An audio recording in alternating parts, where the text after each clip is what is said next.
Good morning, friends. All right, so for this next month, we are gonna work a little bit on the phonics, or how to sound out words. We're gonna work a little bit on what's called fluency. That's the story Miss Now and I ask you to read to us for 1 minute. That's a fluency test. I've talked to a couple of you about this already. And when we talk about fluency, it's not always about how fast you read.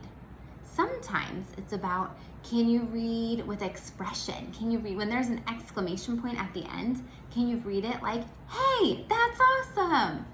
That's part of fluency.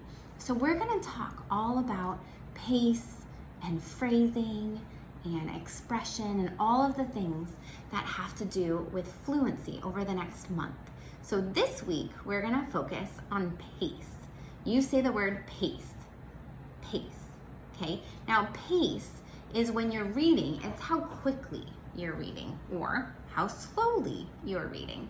So for some of you, reading slowly helps you remember what you're reading. But for some of you, reading quickly helps you remember what you're reading.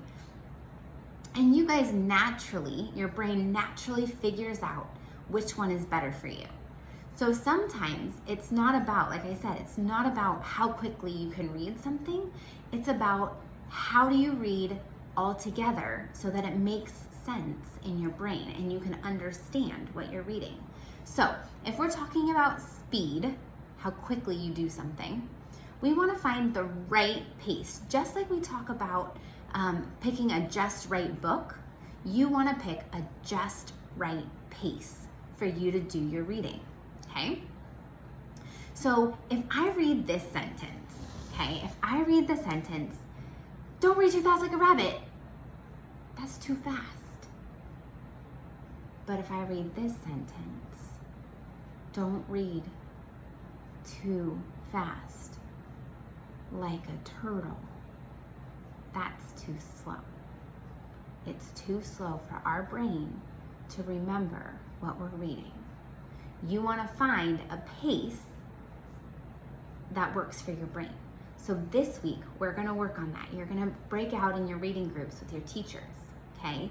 And you're going to work on pace. So some things that help figure out if it's too fast or too slow, okay? You're going to practice a couple of different things. You're going to practice reading what we call a cold read. That means you've never heard or read the story before. It's like it's brand new, just like you took it out of the refrigerator. It's cold, okay? So you're gonna try that. You're gonna try reading it cold, and you're gonna read it much slower than you would if you'd already read the story. Then you're gonna practice the same story again. That's gonna be a hot read because you've practiced it, right? You've already learned all of those words. You've already heard the story. You know what's gonna happen. That's gonna make your pace a little bit quicker, okay? You might read a couple sentences with your teacher. You might practice reading them one word at a time. You might practice reading them too fast, reading the sentence so fast. And your teacher is gonna help you figure out how fast or how slow you need to be reading your story, okay? Those are just a couple of the things that we're gonna do this week, and I'm really excited for you to practice some of this fluency stuff and figuring out how to just practice your reading so you can understand more of it. All right, so today, just to review, we talked about pace, and pace in fluency is how quickly or how slowly we read, okay? How quickly or slowly we read to find that just right speed or pace. All right, so you're gonna go ahead and go listen to your reading teacher, and you can check in with me or Miss Now anytime during the day, and we would love to help you with your fluency in reading. All right, have a good day. We love you.